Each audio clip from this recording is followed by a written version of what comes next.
सही चीज है ना।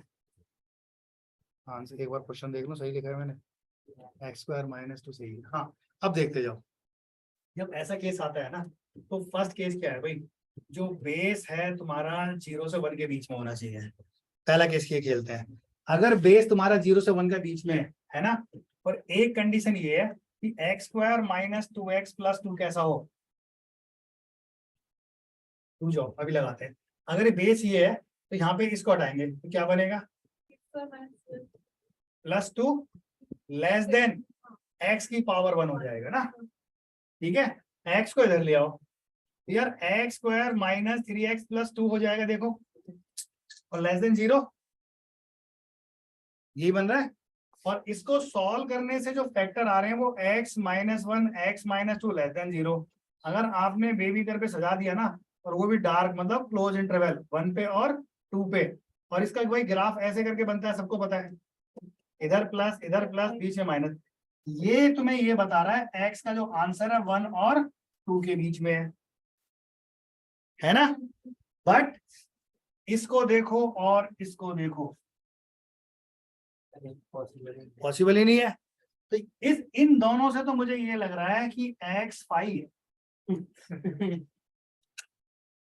इन दोनों से अभी, है ना, इन दो से ये लग रहा है कि x क्या है, फाई है। और तुम्हारे पास दूसरी कंडीशन ये थी, बेस जब x 1 से बड़ा हो x नॉट इक्वल टू 1, है ना। जब ये 1 से बड़ा होता है तो भाई इसको x ऐसे ही रहने दो, एक्स स्क्वायर कितना था माइनस 2x प्लस 2, और ये कितना ग्रेटर देन 1, हटाओ आंख बंद करके, x square minus 2x plus 2 greater than क्या बनेगा x, और इसको इधर ले आए, फाइनली वही बन गई ना 3x प्लस 2 ग्रेटर देन 0। भाई वापस से वही फैक्टर आ रहे हैं यार, 1 1 1 और 2, ये कह रहा है 2 के इधर जाना है और ये कह रहा है इसके इधर जाना है ना। और ये देखो कंडीशन तुम्हारी कौन सी है, 1 से बड़ा, इसी पे सजा देता हूं मैं उसको भी, 1 से बड़ा, और 1 में दोनों देखो, दोनों पे 1 पे यहाँ, इसके लिए 1 क्या है, इसके लिए 1 क्या है, ओपन, बट इसके लिए 1 क्या है, क्लोज। तो इसने ये बोला कि यार यहाँ से इधर का लेना 1 से बड़ा, 1 के आगे लेना है ना।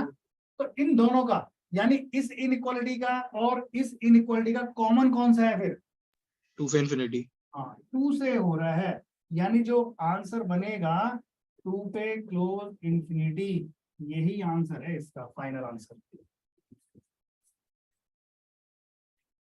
समझे भाई, कुल मिला के शायद ये आंसर नहीं है,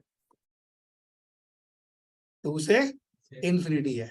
अच्छा उसमें देखो सुनो, थोड़ा और माथा पच्ची करते हैं तुम्हारे में, तुमने जिसने भी आंसर निकाले हैं ना, तो वैल्यू रख के देखा करो। अगर किसी ने सोचा 0 to 1 के बीच में है, 0 to 1 के बीच का मतलब हाफ ले लो, 0.5। अब 0.5 को यहाँ रख के देखना कितना आएगा ये, सॉरी उसमें नहीं, इसमें 0.5 का स्क्वायर कितना हो रहा है, 0.25, और भाई ये 1 और प्लस का कितना है 2, अरे बात 0.5 था ना, 0.5 का स्क्वायर तो 0.25 ही होता है ना। कितना आ रहा है 1.5, 1.25 आ रहा है ना, और 1.25 तो आ रहा है। अगर ये मान ले 1 बड़ा है, कौन सा x ना, तो आंसर भी कौन सा फिर, नहीं भाई देखो सुनो, बेस अगर 0 से 1 में ले रहे हैं ना, तो बेस का मतलब 0.5 है, तो ये वैल्यू कितनी बनी तुम्हारी 1.25 बन रही है ना।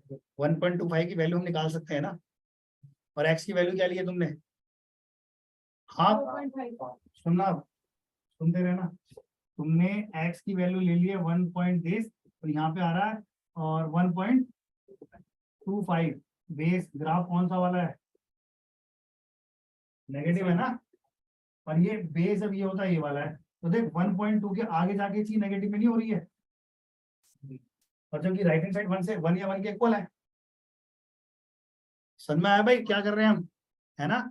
इसलिए ये वाली वैल्यू वैलिड नहीं हो, मतलब वही है, जितना तुम इसके रिवर्स में जाके कैलकुलेशन करोगे ना और गंदी होती चली जाएगी। इसलिए किसी ने तुम्हें ये बना के दे दिया बेबी कर मैथड कि भैया डायरेक्ट लिख दो, ज्यादा दिमाग मत लगाओ। है ना, ज्यादा दिमाग लगाओगे तो फंस जाओगे। आगे बढ़े। कुछ लोगों क्या होता है नेट सेट भी आता जाता रहता है।